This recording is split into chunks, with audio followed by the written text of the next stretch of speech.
Dear Commissioner and dear friends from ECVC, today is a historical day for ECVC as we inaugurate our new offices in Brussels.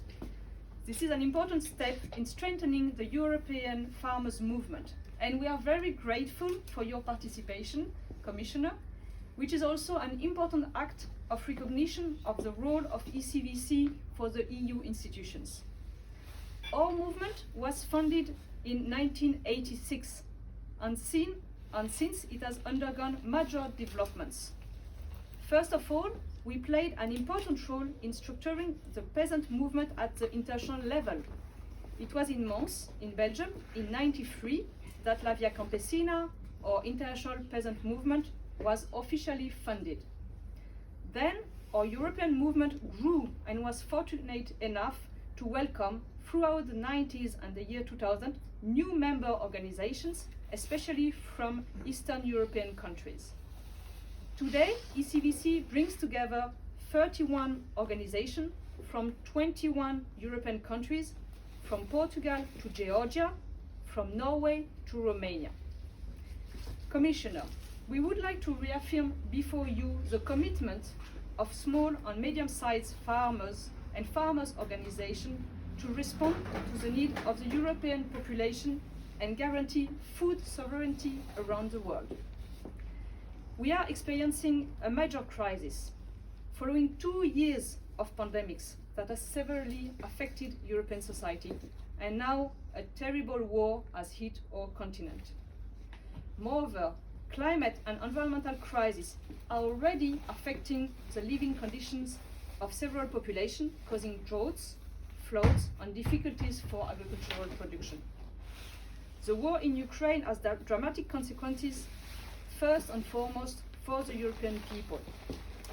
From the very first days of the war, we as ECVC, we have expressed our solidarity with the Ukrainian people, and especially those who live and work in rural areas who are often invisible.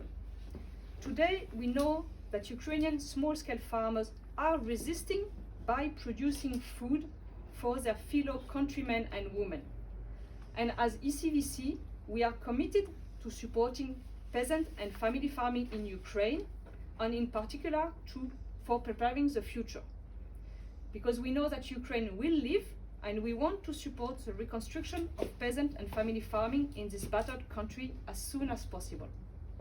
We know, Mr. Commissioner, that you are committed to peasant and family farming, and we have no doubt that the European Commission will be able to support us in our efforts to show solidarity with Ukrainian small-scale farmers in the upcoming months.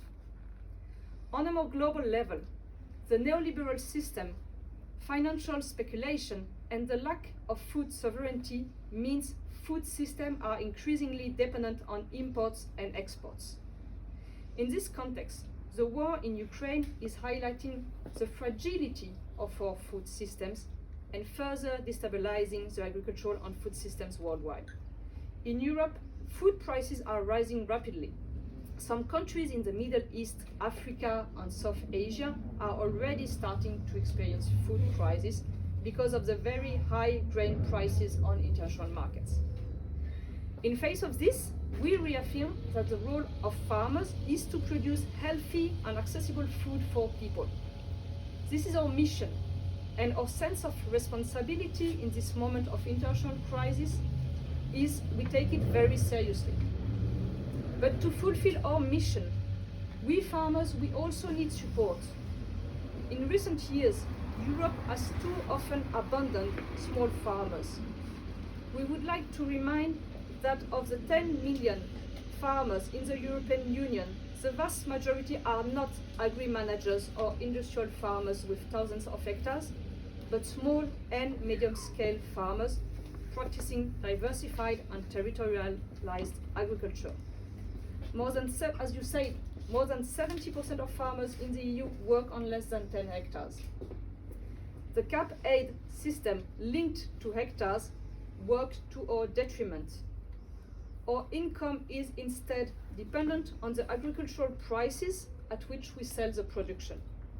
That is why we are constantly asking not for more public money, but for more regulation and protection of agricultural markets to obtain prices that cover production costs and ensure a dignified remuneration for farmers and also for agricultural workers. Commissioner, we need a change of direction in the European Union agricultural policies. We need food sovereignty to be placed at the heart of EU's agricultural, food and trade strategy to respond to the needs and demands of the European citizens. This means getting out of free trade agreements that put us, the farmers, in competition with industrial products at very low prices. It means freeing agriculture from the financial circles that speculate on agricultural markets. It means public policies to accompany us in a transition towards a more sustainable agriculture that is less dependent on imported animal feed and synthetic fertilizers. As you know, ECVC strongly supports the Farm to Fork strategy.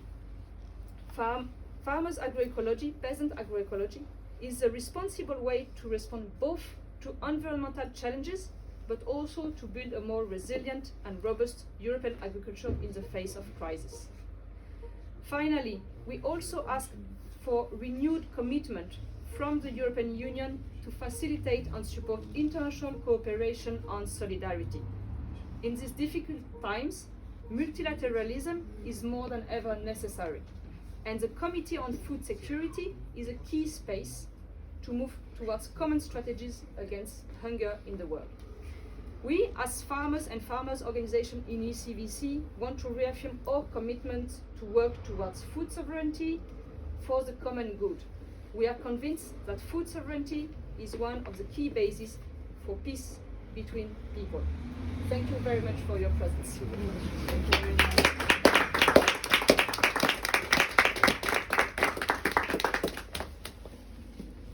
I can say that I fully agree with everything which is covered by your declaration. I'm happy that we have the strong partner. Your organization is the strong partner of the Commission, European Commission, and you represent the voice of the small and medium-sized farmers. This voice was not heard as is necessary in the past. We need more to hear you and to the agricultural policy should be better targeted to the small and medium-sized farmers. Small farms, they play very important role in our food security system. It is easy to check in the statistic that member states with strong small family farms, they are leaders of the European productivity in agriculture. Not the countries with one average size of the farms is more than 100 hectares on 80, 90 hectares. They are not the leaders of the productivity. The leaders are countries with many small and medium-sized family farms. This is very important to strengthen. This is the direction which Commission is going now. This is the direction of the reform of the Common Agricultural Policy, redistributive payment for the small farmers. This is the main instrument which we use to support, to give additional support for the small farmers. But the definition who is small, this is member states competence. But during the dialogue about the strategy plans, I will check this is real small support for the small farmers or not. That it will be in some member states. The dialogue will be very, I will press some member states to pay more attention to the small farmers and to improve the use of this 10% of the budget, direct payment budget. I think the interesting instrument which we propose for the small farmers is animal welfare. It can be supporting small farmers with animals, with livestock production can be good alternative for the intensive industrial farming, and I welcome all initiatives from the member states to support to use the animal welfare as an eco scheme, as an environmental measure in the second pillar, investment for the animal welfare in small farms. I can repeat my declaration that nobody should be left behind, and especially small farmers. And I review the strategic plans. I'm reviewing the strategic plans also in this aspect, that small farmers should be not excluded from the investments, from the investment programs. This is very important to not to discriminate small farmers. Absolutely, this is not acceptable, and this is also today we send our observations letter to the 19 member states who submitted strategic plans at time, and the question will be also included that no discrimination of the small farmers. Unprovoked aggression of Russia against Ukraine. This is new situation that food security is now the political priority on the same level like defense security, like energy security. We need to, but we need to continue this direction. Thank you for this, your voice supporting the farm to fork strategy, because we declared in the strategy, this is included, it was my initiative as a Commissioner for Agriculture to include to the strategy that we need to monitor impact of the strategy, implementation of the strategy to the food security. And now there is concrete situation that non-productive areas can be creating risk of for the production, especially because we probably will lose half, maybe more production from Ukraine that is necessary to produce more now in Europe. This was the reason the interrogation of the non-productive areas in the common agricultural policy to allow temporarily for production of these areas, but support for small farmers, carbon farming, animal welfare, organic farming, which is the very good proposal for the small farmers, small and medium-sized family farms, short supply chain, the local production support, the local processing industry, local market. This is the direction strengthening our food security system, and we will continue it. This is no reason, because sometimes I have a question, what about the farm to fork strategy should be stopped? There is no reason. This is the strategy supporting small and medium-sized farmers, and we will continue this direction. Thank you again for your declaration that I think that we will meet many times to discuss your opinion are very important for me, for the Commission. Thank you for this declaration. I wish you all the best. Thank you. Thank you. Et je voulais vous demander une dernière chose, parce que je viens d'un syndicat. Non, tu peux travailler. Je viens. Et je vous remercie de votre visite, mais je viens d'un syndicat des saisonniers agricoles, la plus grande partie des migrants, au sud de l'Espagne, en Andalousie. Et nous avons un travail dans la Via Campesine aussi très important avec les saisonniers agricoles, avec les migrants ruraux. Non? Et nous avons travaillé beaucoup pour l'inclusion de la conditionnalité sociale dans la PAC.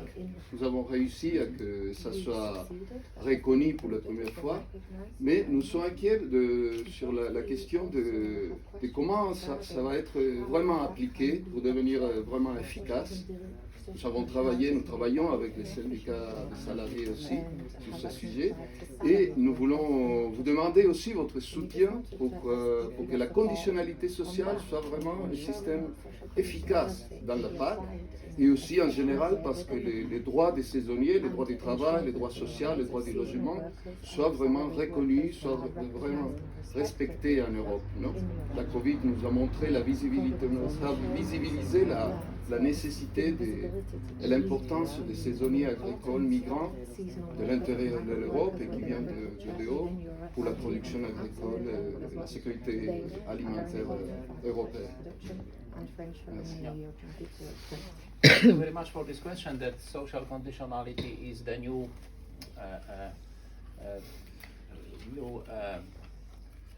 kind of maybe not intervention, but is included as a value for the common agricultural policy, and the member states are obliged to implement this rules to respect the farmers who have seasonal workers. They need to respect all their rights for labor, for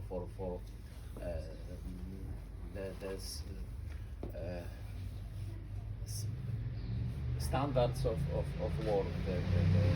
Yes, but this is very important that to this time the conditionality was only to fulfill the standards of the production, the animal welfare standards. This is very important. But now that we include the protection of the seasonal workers into the common agricultural policy.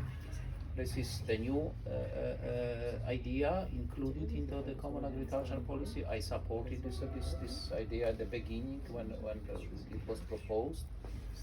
But we will in contact with the member states, because member states are responsible. The idea is, if the farmer is not respecting to the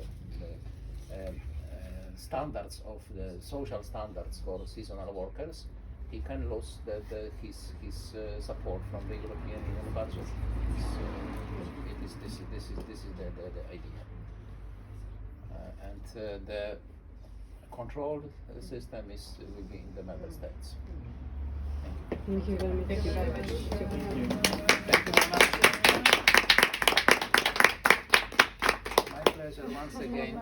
Thank you for the meeting and for invitation, first of all. Just one comment that the Commissioner is not good that he's saying himself. You are leaving, the small farms are living a very lucky season with Commissioner Wojciechowski, because it's not common to have a person who is so close to this kind of reality. We are very much aware So, of this. it's not correct that he's mentioning that, but I really would like to underline this. Okay, thank you so much. Thank you very much. Thank you. Thank you very much. Thank you. Many thanks. Thank you very much. Thank you. Thank you. Yeah. Thank you. Thank you. Looking forward to seeing you. Thank you. Thank you very much. Thank you very much. I work for the ECVC office. I'm a journalist. I came to ask you a few questions. Oh, yes. Well, I just wanted to ask you a quick question, not about small farmers, but when